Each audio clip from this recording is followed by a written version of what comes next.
Senator Dolan, John Dolan. You have 5 minutes. Las Cathaoirleach, Minister, wish you all the best in your new department. It's a pivotal department for people who don't have a lot of room to manoeuvre and some who have no room to manoeuvre, so it's a very important department from that point of view. The programme for government stated that we support an increase in the disability benefit and allowance, carers benefit allowance and the blind person's pension. A strong start needs to be made in the year ahead. People with disabilities need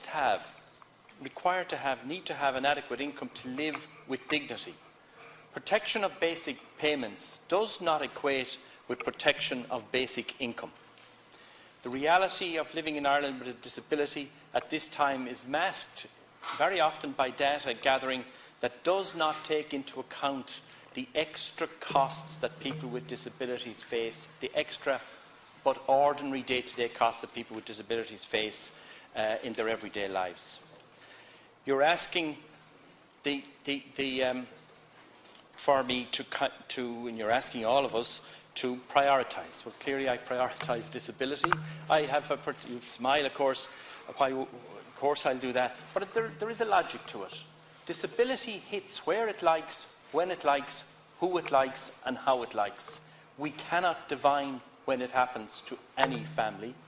It affects children, parents, older people. It is a major risk and contingency, dare I say it, that everybody faces and will come to everybody's door. So there's a good business case to be actually made, and there's a good case in terms of the spread of support to put in some kind of a foundation, to develop the foundation around the issue of disability.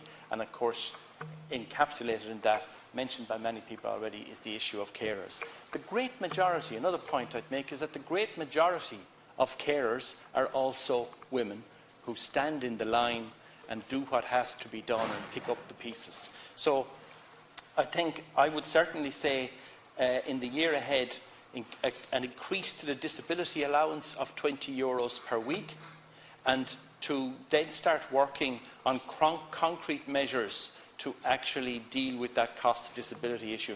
That's agreed by all the parties and all the think tanks going back 14, 15 years as a real cost. It's not being underpinned, so it's a loss that people and families have.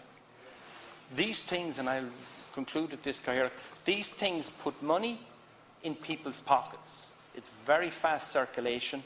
It gives people with disabilities more autonomy, a little bit more autonomy, a little bit more choice, and can help in their participation in their local communities. I would ask you to very strongly consider these in relation to the upcoming budget. Thank you, Minister.